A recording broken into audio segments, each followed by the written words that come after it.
I first heard about him through Linda and Louise. Have you heard of those two? They are the backbone of this ministry, but they were going to see him talk, and I said, "Oh, find out if he's any good," because I'm always looking for talent. And they came back just raving about this guy, and mostly about his perfect hair, which for somebody who's a little sensitive about that, I'm already jealous, and I haven't even met him.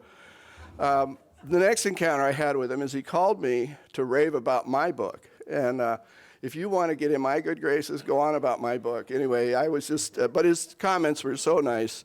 And he wanted to keep talking about it, which is really weird. Now, most people say, I liked your book, but then they don't want to talk about it anymore.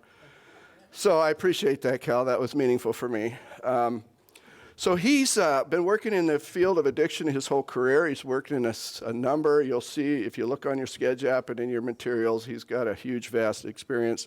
He's written several books, but his most notable one, which is out here, called Knowledge to Power. And that was a book that really opened my eyes to a couple of thoughts that hadn't occurred to me. I think they were there, but I didn't know. In my own recovery, I was in denial all the way up until the day I went into treatment. And I still, even the day I went in, I was at the end. I mean, I was done. I was so bankrupt. I had nothing left. And I still didn't think it was drugs and alcohol. I thought there was something wrong with me, but if I could get that thing fixed. So I even went into treatment going, this isn't my problem. And then I watched Father Martin Chalk Talks. Some of you are familiar with those. Those are still on YouTube, and they're amazing. They still work. They're still really good. Father Martin Chalk Talks, I read the big book, and light bulbs start going off. And I realized that knowledge, looking back now, I can say that knowledge does give you power. And that's why it's so important that we educate our world about the truth about addiction, because there's so much false information out there. But if we're going to have power over it, we have to know it. We have to understand it. So I was like, wow, that's when it turned for me, was when I got the knowledge, when I got the truth. It was powerful. It's something about the truth setting you free, something like that. But anyway, Kal talks about all that, and I'm honored to have him here, and grateful for you, Kal, and your work, and please come on up and share. Thank you. Please welcome Kal Rissman, Pastor.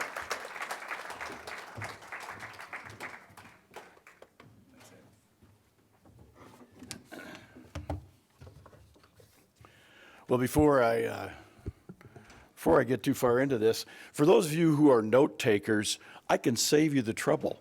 All you have to do when this thing is done is go out and get this book. Knowledge to Power, Understanding and Overcoming Addiction. My wife, who is sitting over there, will be out. She will only accept checks and cash, however. She doesn't have the ability for credit cards. So, borrow cash from your buddies and do stuff like that. Okay. I am originally from Minnesota. I live and work in Indiana, but I am from Minnesota, and so therefore, when I come back home, so to speak, to Minnesota, I always feel obligated that I must tell at least one Ole and Lena story, or Ole and Sven. And I was told that as a part Norwegian, I can do that you have to be able to be part Norwegian to do that. So here we go. Ole Olsen was a young fella, and Sven, his buddy, and they were going up to the lakes. They were going up north, Yeah, up north, And they were up there, and they wanted to chase some of the young girls. They were running around in bikinis up there at the lake, and Ole was kind of bemoaning the fact that he wasn't having that good of luck with it. He said, Sven, I can't figure it out. Strapping young Norwegian like me, and I don't seem to be attracting many of these girls up here. Wonder what the deal is. And Sven says, well, I don't know, Ole, but he says, here's a little trick that I've used. I think you could use this. Take this russet potato and put it down your swimming trunks. And he says, yeah, try that out, see how it works. So then he says, well, I'll be back at lunch, see how it goes. He came back. Ole says, oh, man. He says, before the young women used to kind of ignore me, but now they actually run the other way. Sven says, yeah, well, Ole, I think you'd have done better if you'd have put the potato in the front.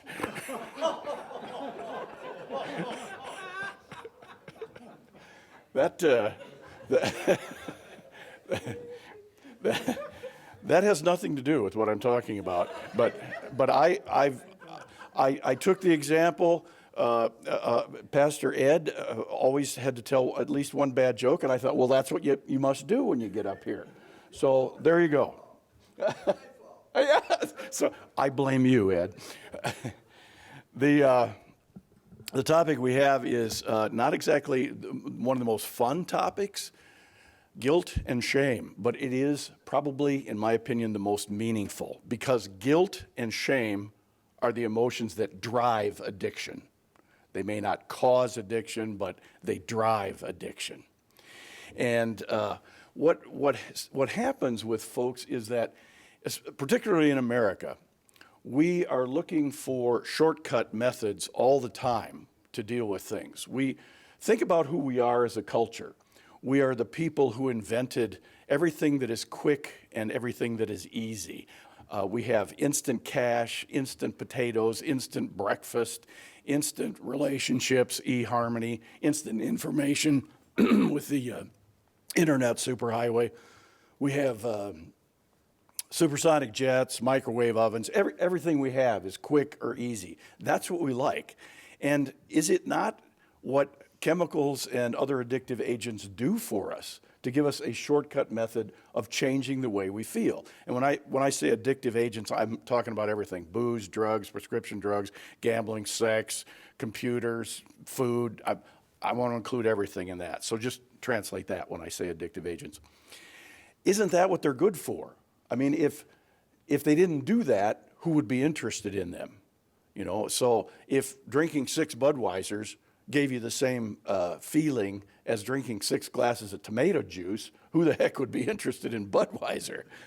But you know, there is something in that Budweiser that all the tomato juice in the world won't do. And that is, it changes the way we feel, especially with feelings that are very uncomfortable. Fear, loneliness, boredom, anger, and especially guilt and shame. I remember talking to my buddy Bruce, who was an addiction counselor with me in Jamestown, North Dakota, which is where I did my training. And he said, he was a recovering alcoholic, but he was talking about when it started. He said, I was from a family that had a lot of drug alcohol problems, and I was leery about ever drinking because my dad, my uncles, and so forth. But he said, I got invited to a party out in the country by a pretty nice looking girl. And he said, so, you know, I was going to go. And he said, I got there. And of course, these parties in North Dakota is pretty much, you drive out in somebody's pasture, they start a bonfire, they crank up the music, and the drinking starts. And that's about all there is to it. So he said, I was there, and I was standing around, and I didn't have a beer in my hand, and I thought my buddies were just about to call me a puss, so I thought, well, I better do it. So I drank a beer, and I drank a second beer, and he said, you know what? He said, man, when that second beer kicked in, I thought, where has this been all my life? This is terrific. I could talk to good-looking girls. He said, I was suddenly wittier than I had ever been. I was better looking than I had ever been. I could dance. That was great. I never could before. And he said, I never looked back. He said, that was it for me. He said, I always drank until I got a buzz. There was no social drinking ever, he said, in my life. I just went for it and didn't stop until I wound up in jail and then court-ordered treatment. So that's the good of it, and that's what we like. So chemicals and addictive agents will knock out the inhibitory center of the brain. They anesthetize that part. And that's the part that stops us from doing things like talking to good-looking girls and dancing and, you know, being outgoing and all of that kind of stuff. That's the good part of it. But the downside is that when the inhibitory center of the brain is knocked out and anesthetized, it also then doesn't stop us from doing other things that we really shouldn't be doing, like driving while drunk, slapping our wife around, forgetting to go to work, stealing, you know, stuff like that we should not be doing. When we do those things, that's what guilt is.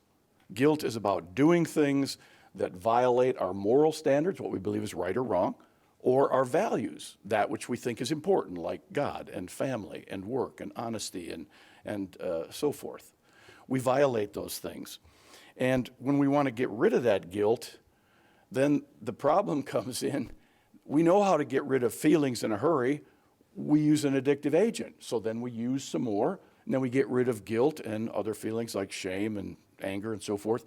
And when we do that, then we do more things that are against our moral standards, that are against our values, and then we have to use more addictive agents to get rid of those feelings. And then, round and round and round this thing goes. And where it stops, nobody knows. It stops usually when either A, there is recovery, or B, there is imprisonment, insanity, or death. And what we're shooting for here is A. We're shooting for people to be in recovery and not have to go through the other kind of steps of insanity, imprisonment, or death. So, how do we get rid of guilt?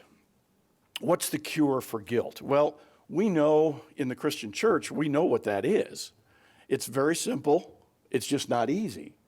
The cure for guilt is confession and forgiveness. Now, in my denomination, Lutheran, we start out every service with the brief order for confession and forgiveness. We start out saying, we have not done the things that we ought, and we've done other things that we shouldn't have done. What I learned in confirmation class, some of you can remember this, the sins of commission and the sins of omission. Doing the things we shouldn't do, not doing the other things we were supposed to do. We start that out. We say, Lord, we have not loved you like we should. We have not loved our neighbors as ourselves. We confess that. We have corporate confession. Now, in the Lutheran Church, we also have an order for private confession. It's not used very much. Mostly what people do is they don't come in for private confession. They just come in, shut the door in their pastor's office and say, Pastor, I got to tell you something. It's more like that. But that's okay. That's how we get rid of guilt. Our relationships have to be based on honesty if they're to be worth anything. Otherwise, you got, look at it. If you've got a relationship that's based on lies, deception, deceit, and dishonesty, what do you have? Nothing. So it has to be that.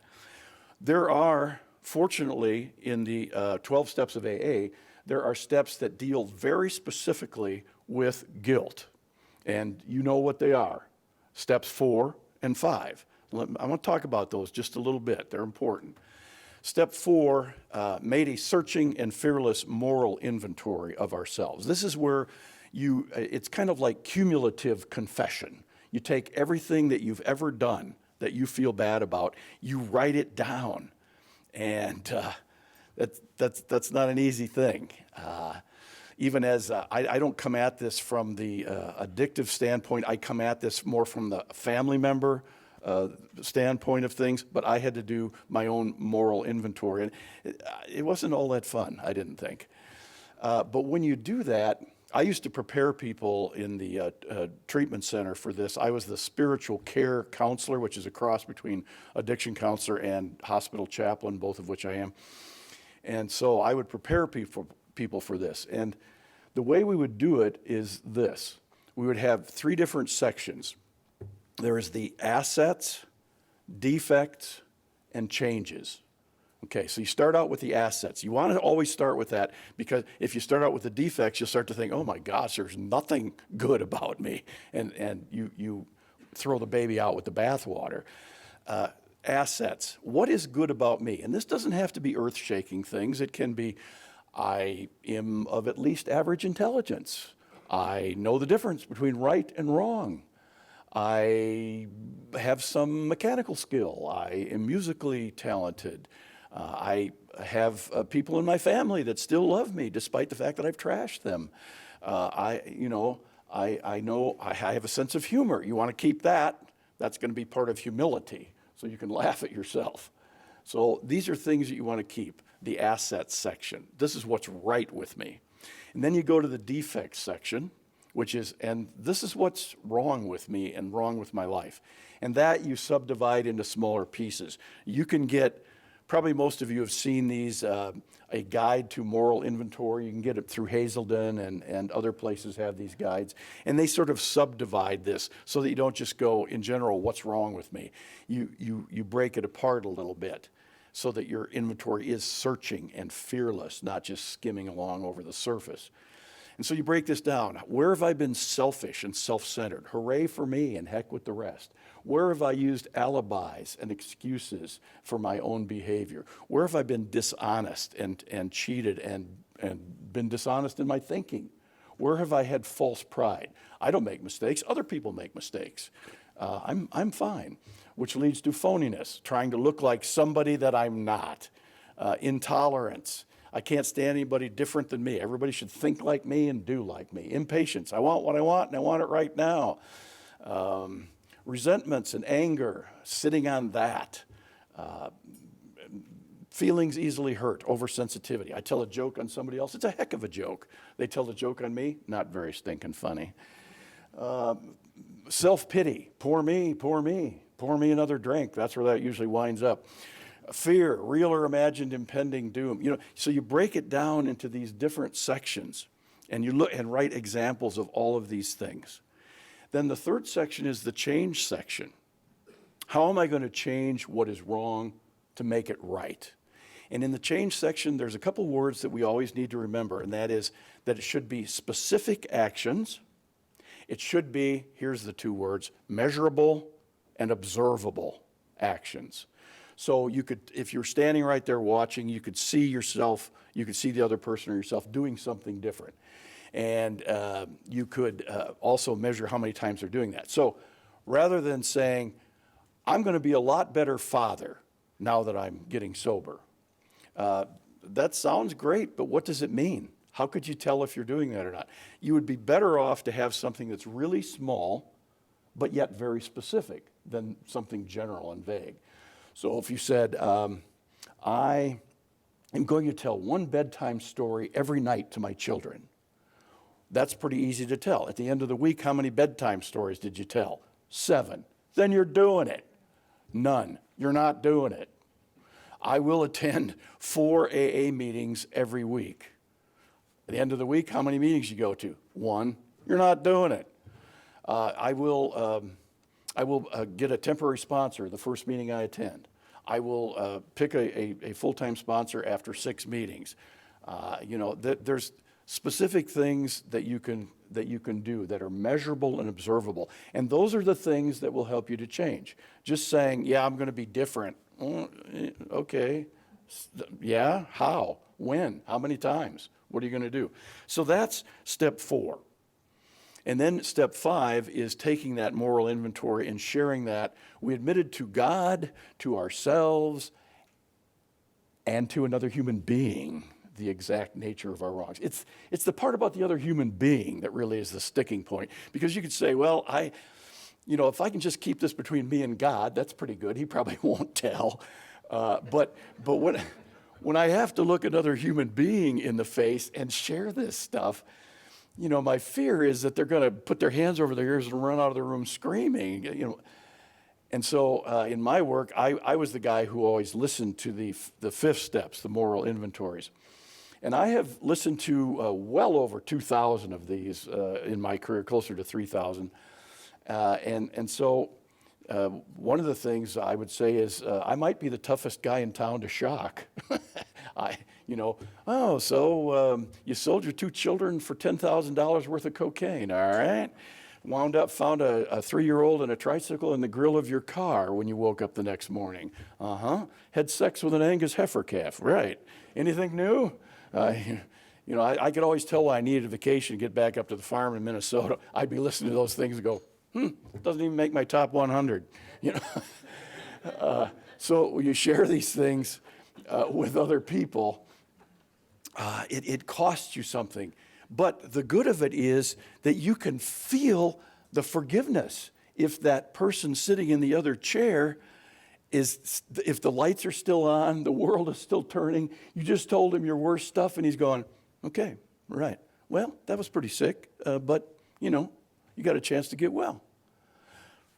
That's it? You're not going to beat me? You're not going to run out of the room screaming? No. And so there is all of that kind of forgiveness, confession and forgiveness. That deals with guilt. Now, the companion feeling to guilt is shame. And oftentimes people think that those are the same thing. Guilt and shame, we say them kind of in the same sentence like that. And they are not. They come from very different places. They feel very similar inside of us, like something crushing down on our heads. But they come from really different places.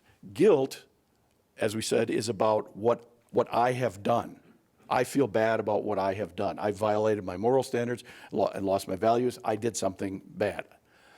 Shame, on the other hand, is what other people do to us that we feel bad about. So if I were to put up two categories for guilt and for shame, it would be like this. Guilt is about doing. I did wrong. Shame is about being. I am wrong. Guilt is I made a mistake. Shame is I am a mistake. Guilt is I did wrong. Shame is I am wrong. There's something wrong with me. Guilt, I shouldn't have done. Fill in the blank. Shame, I shouldn't be. And that's why people who are filled with shame oftentimes commit suicide. They get the message. I shouldn't be. I shouldn't exist. And then they make that happen. And it's so sad. I was reading a book by Dr. Bruce Perry, and he is a neuroscientist and a psychiatrist. And he said that in his studies, he found that the younger a person is when they are shamed by something and have traumatic events, the more it changes the way their brain actually develops, the neural development in the brain. And that their worldview as they grow older and who they can trust and who they can't is wildly different than it would be.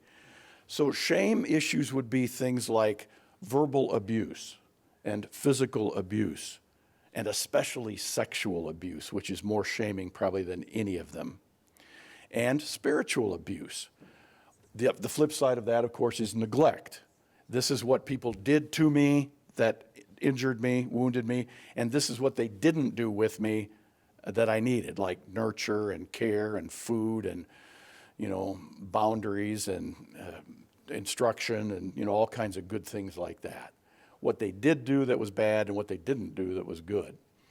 So when we have those kinds of things, Dr. Perry says that the neural development is altered. The younger the person is, infants, the worse it is.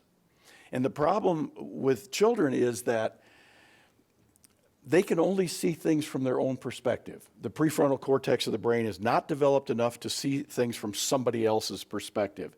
And so anything that happens, they believe it's me.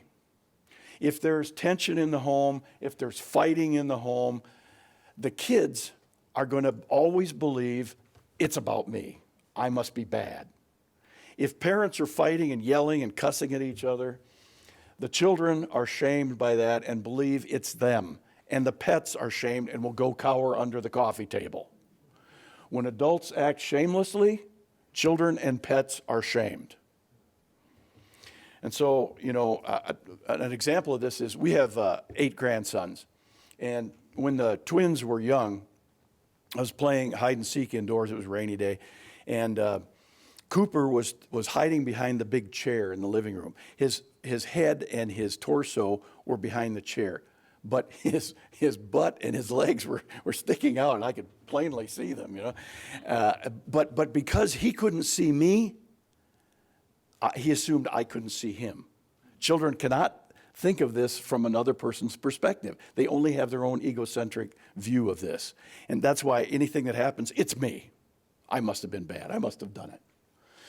And then later on, the other twin, Tyler, we were out, his sun came out, and we were looking at the clouds in the sky, and I said, just for kicks, I said, "Hey, Tyler, why do you think the sky is blue?" He says, "'Cause blue's my favorite color." It's, that, and it's funny, but, when you think about kids, they can't step back and say, well, it appears that mother and father are having a heated discussion about finances, but fortunately that has nothing to do with me, and so I'll go on my merry way. They can't do that. If there's stuff going on, it's me. I must be bad. I used to tell a story in the treatment center in groups sometimes, just to get kind of the notion of how this goes. And I told the patients, I said, imagine that you have an old beater car, an old Dodge Dart, and your buddy comes over and he says, hey, I want to take the Dart out and go coon hunting tonight. And so he wants to drive it through the cornfield down by the creek and throw dead raccoons in the back seat and stuff like that. And you go, yeah, well, okay, because it is the Dart, so what? But then I said, imagine if you won the Hoosier Lottery and you had a brand new Ferrari sitting in the driveway, and your buddy comes over and says, hey, can I take the Ferrari out? I want to do some coon hunting tonight. I said, what would your response be? And the patients always go, oh, heck no, we wouldn't do that. But why not? I say, one is a vehicle and another is a vehicle. Why do you make this distinction? Well, because one has value and the other, one's worth something and the other isn't. My point here is, how did people treat you as you were growing up? Were you a Dodge Dart or were you a Ferrari? And my other point is, people aren't cars, and mileage doesn't count. You're always a Ferrari. You always will be. There is also spiritual abuse. The Christian church has done some tremendous things for people and has the potential to do more, and that's what we're trying to do here, is use that potential for doing more for recovering folks. However, we have to acknowledge that not all aspects of the Christian church are wonderful for this. There is a lot of what I call bad religion floating around out there. A lot of what passes for Christianity that's not very much like Christ. And it's out there. And here's some phrases I've heard from religious people before. God will get you for that. You're going to burn in hell. No drunkards will enter heaven. Being a homosexual is an abomination to the Lord. If you change your ways, then God can love you. These are phrases I've actually heard. And you've heard your own. Well, that doesn't help people very much. Because addiction being a shame-driven disease, all that does is just heap more shame on them. There is a story in the scriptures that is a wonderful story. It's about the advent of shame. And I'll review that for you. It comes early in the Bible, Genesis chapter 3. And in that story, you have Adam and Eve. Now, by way of review, Ha-Adam, the word for Adam, is the Hebrew word for mankind. And the word for Eve is the word for womankind. So we're talking about really all of mankind and all of womankind, which means all of us. So it's not just a proper name, Adam and Eve. He's talking about mankind. This is in the Old Testament story form, which means we're supposed to get a point out of this and not nitpick it. What's the point here about humans and their relationship to God? So in the story, and this is a story good enough to stand on its own if you're a Christian or if you're not. In the story, they live in the Garden of Eden, the man and the woman, and everything is perfect. They don't have to work, they don't have to sweat, they don't have to have pain, they don't have to die. Everything is perfect. And the Lord God says, okay, go, be fruitful, multiply, propagate, do all but there is just this one tree in the middle of the garden, the tree of the knowledge of good and evil. Don't eat from that. You don't need it. You got everything you need. Don't eat from that. So, which tree are they attracted to? Doesn't this say a lot about us? So then the serpent comes and he says to Eve, he said, did God tell you that if you ate of that fruit of the tree in the garden that you would die? Well, yeah, he did. Oh, no, no, that's not the way it's going to be. You will be, and here was the temptation too big to turn down, like God, knowing good and evil. Well, that sounds tremendous, because isn't that kind of where we are as God's creation? The creature isn't satisfied with being God's good creation. The creature wants to be the creator. We want to be the captain of our own ship, the master of our own destiny, the big sayer of all sayers. We don't really want to have a God. We want to be one. And so she eats the fruit. And it seems good. She gives it to the man. He eats the fruit. And then their eyes were opened, and they realized that they were naked. They have already had guilt. They disobeyed. They did wrong. Now here comes the shame. They realized they were naked. So they sewed fig leaves together. They had defensive strategies to cover up things for themselves. And then the Lord comes down, walking anthropomorphically in the cool of the evening in the garden, and says, Adam, where are you? As if he didn't know, being God. And Adam says, we hid ourselves because we were naked. Who told you that you were naked? In other words, where did you get the notion that you literally, of your naked self, the way I made you, are not okay? Did you eat of the fruit that I told you not to? Adam, probably an alcoholic. It was the woman that you gave me. Here comes the blame. Actually, he does a twofer. It was not only the woman, but the woman you gave me. So kind of your fault, you know. You were the one who gave her to me. He hits both of them. And then the woman, a good codependent. Well, it was the dang snake, you know. That's what happened there. Because of this, now there are consequences because of the disobedience. And the consequences are now you work, now you sweat, now you have pain, now you die. Fortunately, that's not the end of the story. Because many, many thousands and thousands of years later, the story is concluded when God said, yeah, but I still love my creation. I still love you all just exactly the way you are. And I'm going to make a way back. And this is going to be the way back. I'm not sending prophets. I'm not sending angels. I'm sending my son. And he's going to do for you what you cannot do for yourself. And that's kind of more the ending of the story, that God redeems us. And that's the ending of the story of all recovery. Just when you thought you were doomed for death, and then no, there is a way back. There is. And the Lord God makes that possible to do for us what we cannot do for ourselves. This story illustrates what shame is all about. Shame is all about the feeling that we have that we need to add something to ourselves to be okay, or maybe take something away from ourselves before we're okay. There are billion-dollar industries that are all involved in taking away or adding something. If I could just lose this 40 pounds, then I would be okay. If I got rid of this turkey neck, then I would be okay. If I got rid of this crepey flesh, then I'd be okay. If I got rid of this bald spot, then I'd be all right. So taking things away, or maybe adding things too. If I had bigger muscles, then I would be all right. If I had bigger breasts, then I'd be okay. If I had a fatter wallet, then I'd be all right. If I had a bigger house, then I'd be okay.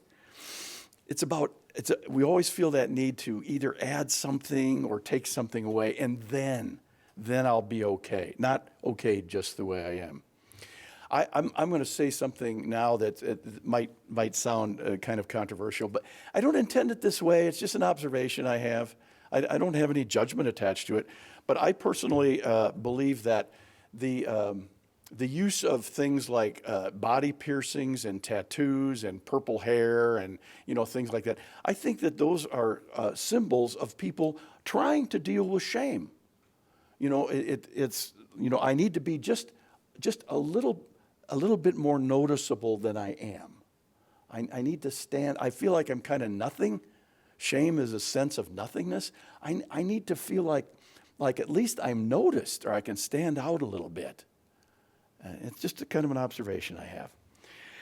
Shame seeks punishment. When we have a lot of shame, we look for punishment so that we can feel better. I took my punishment, my slate is clean, now I'm okay for a little bit. And then after a while, then I need more punishment. And this explains why people get into abusive relationships and stay there, because they know that they've got the sure thing.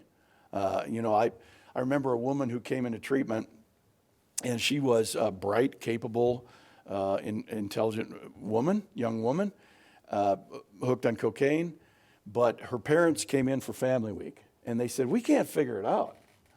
She was such a bright, joyful young girl, and then she began to get sullen. And then after years after, when she started dating, she has just dated one loser after another. She said, it's been a series of dirt balls, one after another. And she did have one guy that was kind of good, that was, we liked him. We thought, she dumped him in a hurry. I don't know what happened there. And when I heard that, I knew right then and there, this is a woman who has been sexually abused. And so the next day I met with her individually, and I just laid it out as if I knew. I said, I know that you have been sexually abused. Will you tell me about it? And she looked at me and said, how did you know that? I said, because of your behavior, because of how you react in relationships, because of the shame that you have. And she said, yeah, it was my uncle abused me from age 9 to 11. And she said, after that, I couldn't be with any guy that was any good because I felt horribly inadequate next to him.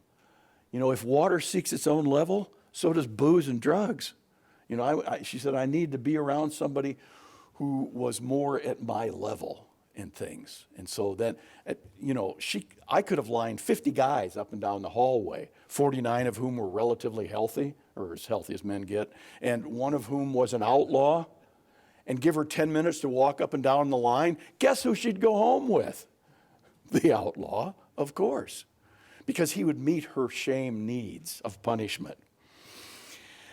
When a person has pretty decent recovery, and then they end up sabotaging that recovery by pulling the whole structure down around their ears, you can bet the farm that they have unresolved big shame issues. Every time. Watch for that. So, because they know they don't deserve anything good. They start feeling a little bit better, and they get up here and think, ooh, man, it's really going to hurt when I hit the ground from up here. I better get back down here where I belong. And so they sabotage everything.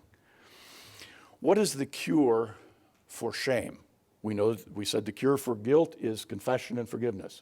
The cure for shame is exposure and acceptance, to bring these things to light, to look at it then from an adult standpoint, to drag out the things that happened when you were a kid and say, was that because I was bad and worthless, or was that because I unfortunately wound up in a dysfunctional family that treated me like I was bad and worthless, that it was them being sick. It was not that I was worthless.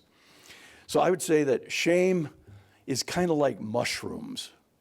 I went out to Western Pennsylvania. They have some of these abandoned coal mines out there, and the Campbell Soup Company and other companies grow mushrooms in these mines, down in the dark, dank mines. They get rotten hay from the local farmers and manure. They put on these flats of man, can they grow mushrooms down there in the dark. But here's the deal. You bring these flats of mushrooms out into the light and scrape the manure off of them, they're dead in 3 days. Shame is like mushrooms. If you feed it crap and keep it in the dark, it'll really grow. If you expose it to the light and scrape the crap off and say, well, that wasn't me, it was them, it'll die. It'll kill it. I have another kind of story about my mother grew up in an alcoholic family system. Her dad was old and drunk. Her mother was uneducated, backward, and timid. She knew that if anything was going to happen, it was up to her. And so she would tear into anything. Usually there's two forks in the road for ACOAs. Either they sit and spin and go, what can I do? I had a bad childhood. Or they say, if it's going to be, it's up to me.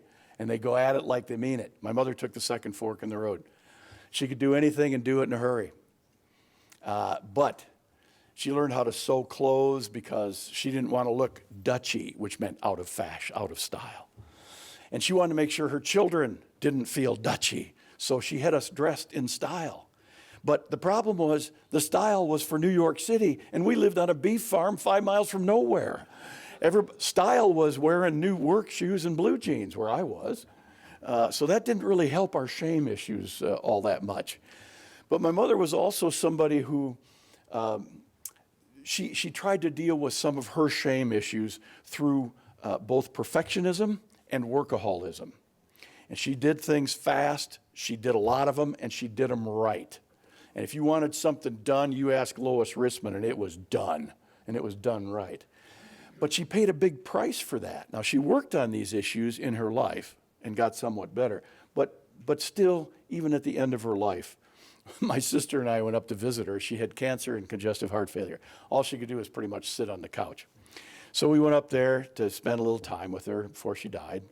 And she says, I think I could watch my TV program that I like this afternoon if I work on this sewing. Well, I do that.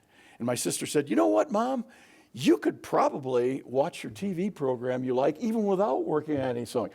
And that was blasphemy to my mother. And here's the comment. Well, you can't just sit there and do nothing. We kind of tried to say, yeah, you can. But she never bought it till the day that she died. And really on her tombstone, what we should have chiseled on there instead of loving wife and mother is, you can't just sit there and do nothing. It would have been much more characteristic of who she was. So people try to cover up shame issues oftentimes with perfectionism. If I feel like I'm not good, then if I do real good, people will not notice that I'm really a piece of crap. So I got to do good, and then people might think I am good. Perfectionism, workaholism, things like that. One other story that I tell in group, I've told before about shame, is this is a true story. My Uncle Irvin, my dad's oldest brother, was in World War II, and he was a gunner on B-17s and flew over bomb runs over Berlin time after time after time. They just ran out of people. They didn't have anybody else. And when he came back, he had some post-traumatic stress disorder stuff. He was functional, but he liked to do quiet things, like he liked to dig in his rose garden. And one other thing that he started doing was he liked to do antiquing before it was cool. And so he would go to these farm auctions, and he would buy old pieces that he thought were interesting, and he would clean them up, strip them, all the layers. You had to strip one layer at a time back in those days. You couldn't just dip them. And he would do that, tighten up the joints, do all that. So he was at a farm auction. They had a little table, a half-round table with 3 feet and the brass claws and the glass balls, kind of thing. And they had some tools sitting out. There was hay and oil cans and sparrow crap all over it sitting in the tool shed. The auctioneer said, bundle it up, ho to go, give me a bid. He bought the whole thing, the table and the tools sitting on top of it for $15. Tools were worth $15, the table they threw in for nothing. He took the little table back, he stripped it down, he cleaned the sparrow crap off it, took the layers off, tightened up the joints, and found out that it was beautiful black walnut wood under there. And he re-stained it and varnished it and cleaned up the claws and all. And he looked at an antique magazine, found out it was an extremely rare piece. And he sold that thing for $1,500, which in 1959 was a lot of money. Bought it for $15, well, basically nothing, the tools were $50, and sold it for $1,500. So in group then I say to the patients, I said, look at here, somebody threw this table out in the tool shed like it was worthless. What does this story have to do with you? And they always get it. They always say, I'm that little table, aren't I? Yes, you are. Somebody treated you as if you were worthless. And they threw you out in the machine shed and let sparrows crap on you. But does that mean that you were worthless or that they were too sick or stupid to see your value? And they go, it was them and not me. And when people can say it was them and not me, they are on their way to doing something with the feeling of shame. Guilt and shame, in summary, are feelings that are very painful and they drive addiction. And if we don't do something about them, recovery will not last. We know that it takes confession and forgiveness, and the church is pretty good in dealing with that. But the part we're not as good with is dealing with exposing shame. There are times when shame is exposed in like a Bible class or a cell group or small groups like that people actually get honest about what has happened to them as well as what they've done. They feel bad. But not as much as it needs to be. And our churches need to give off the impression that this is the stuff that we're here to deal with. We don't want to act like the Christian church is the place where the saints go get dusted off once a week. We want to act like the church is the hospital where broken, wounded people come and get patched up and have a place to be who they are. And so I'm very excited that this kind of conference is there so that we can send back pastors and other church leaders to go back and spread that word and get the sense out there that this is a disease that is treatable, and these are people who are doing the best they can, codependents, dependents, adult children of addicts, and that we are a safe place to deal with those issues and give forgiveness, give acceptance, and give hope. Thank you.